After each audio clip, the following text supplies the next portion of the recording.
পৃথিবীতে কিছু কিছু মানুষের জীবন এতই দুঃখ কষ্টে যাচ্ছে যে তাদের এই দুঃখ কষ্টের কথা কারো কাছে প্রকাশও করতে পারে না।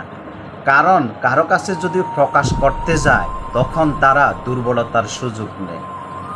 অনেক মানুষ হাজারবার চেষ্টা করার পরও তার লক্ষ্যে পৌঁছতে পারে না, আবার অনেক মানুষ একবার চেষ্টা করেও তার লক্ষ্যে পৌঁছে যায়।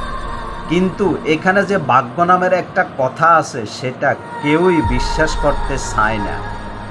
সবাই আপনাকে খোঁচা দিয়ে কথা বলবে, অমুক টাকা পয়সা উপার্জন করে ঘর সংসারকে স্বর্ণে পরিণত করেছে। তুমিও তো রক্ত মাংসে গড়া মানুষ, তুমি কেন পারো না?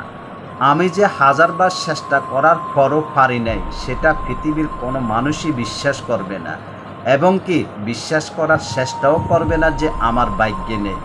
সবাই আপনার কর্মের দোষ দেবে, ভাগ্যের দোষ দেবে না।